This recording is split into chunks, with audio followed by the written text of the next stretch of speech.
Hello, agents. Welcome.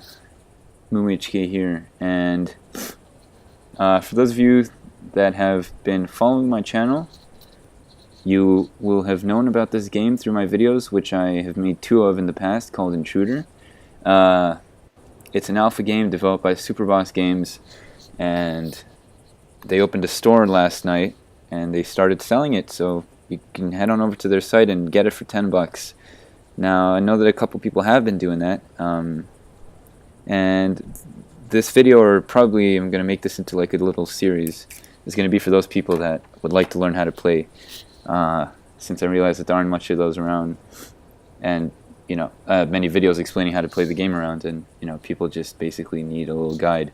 So consider this that, and I'm basically going to be walking you through the process of getting into the game. I don't know. I'm going to be explaining it to you. So this is the login screen. This is what you'll see when you open the game for the first time. I'm going to go ahead and log in right now. This is the server screen. There are 5 servers for each map, and there are 2 maps. Each map has a different game mode, and I'll have to show them off separately. So let's start with Riverside, since I think it's a more popular one.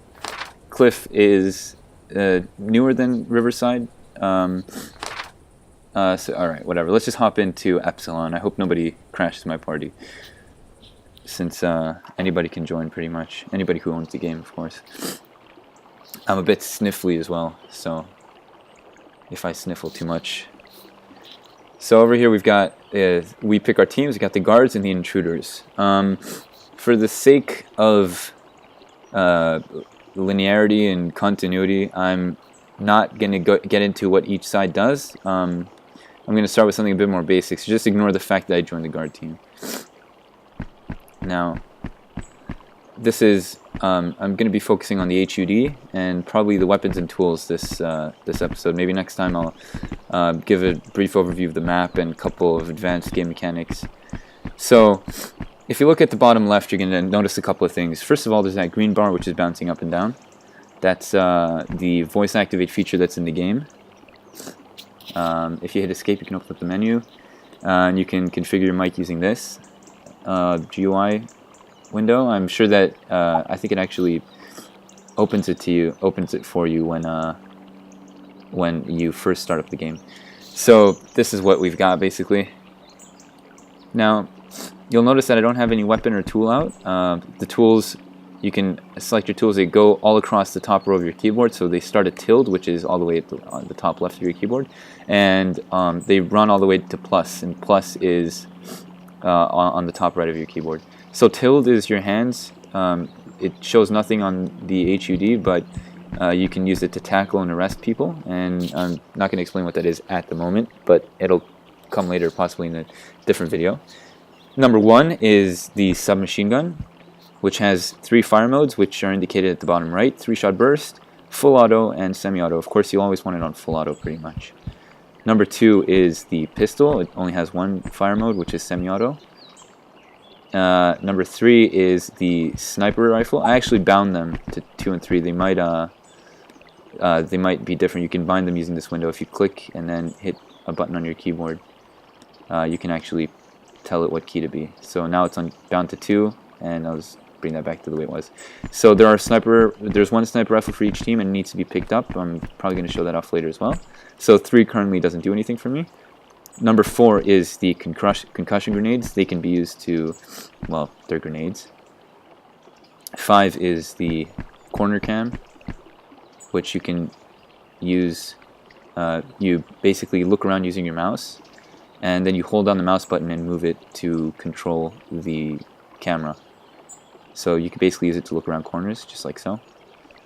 Number 6 are claymore mines, which you can chuck and blow up remotely. Number 7 are sensors, which you can plop down to detect pretty much anything. And they can be coupled with claymores, so you put one next to the other, and when somebody walks in front of the sensor, you basically blow them up. Number 8 is the smoke grenade, which can be used for quick getaways and, yeah, I don't know, create confusion. Number 9 is the lockpick tool, Doors, certain doors, well, all doors have a small chance of starting out as random on the level. So these doors, for example, are locked. I'd click on them with the lockpick tool and then unlock it, just like so, and now I can open it. Opening is done using the scroll wheel, so you can be a bit, sneaky about it.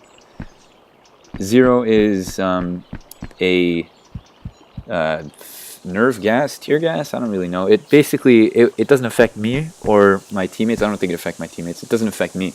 But anybody who does get affected by this, their vision will become super blurry and their controls will be inverted. So it's good for confusing people. Chuck that into an enclosed space and you pretty much own the room. The minus key doesn't do anything. I think the minus key is also supposed to be bound to something which you pick up. And the plus key is one of these. I forget what they're called. It has a name. Cutout. Okay, there you go. You get a little description of it as well. Makes a good gift for the holidays. So you can stick it like at a window, kind of like this. Oh, you only spawn with one. So you could, stick it somewhere next to a window and people will get confused by it. So those are basically all the tools and what they do. Again, tilde is hands, 1 is submachine gun, 2 is the pistol, 3 is the sniper rifle or whatever, 4 is the concussion grenade,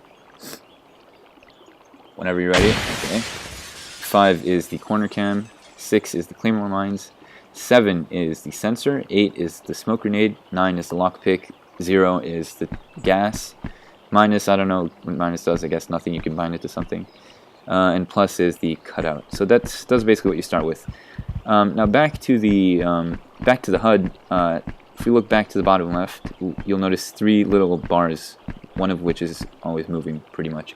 So I'm going to go from top to bottom. Basically, there are 3 states which you can be at any given moment. So one is standing, which I am doing right now. You can crouch by hitting shift, and you can go prone by hitting alt. So there are certain advantages to being in each state. Walking is the fastest, but you generate a lot of noise. Crouching is slower, but you're completely silent. And prone is super slow, but your balance is the highest. Now, balance basically changes according to what state you're in and whether you're walking or still.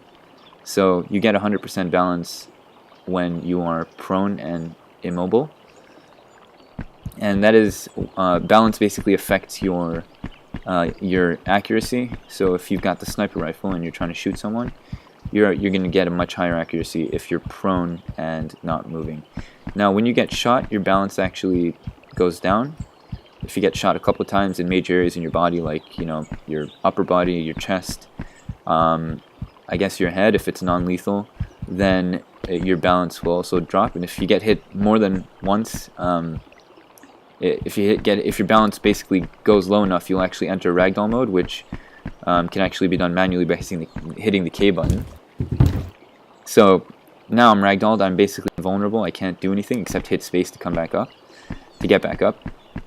So you will enter ragdoll mode if your balance goes lower than a certain number. I don't exactly know what it is. You will also lose balance if you slip on rails. You got a couple rails around the level, so here's one. You got a couple over here. So that's another interesting mechanic.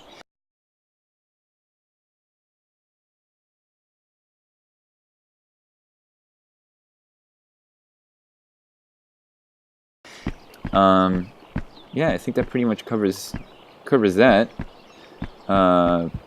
Okay, I guess we'll call it an episode. Next time I'll be looking at the maps. Stay tuned. Thanks for watching.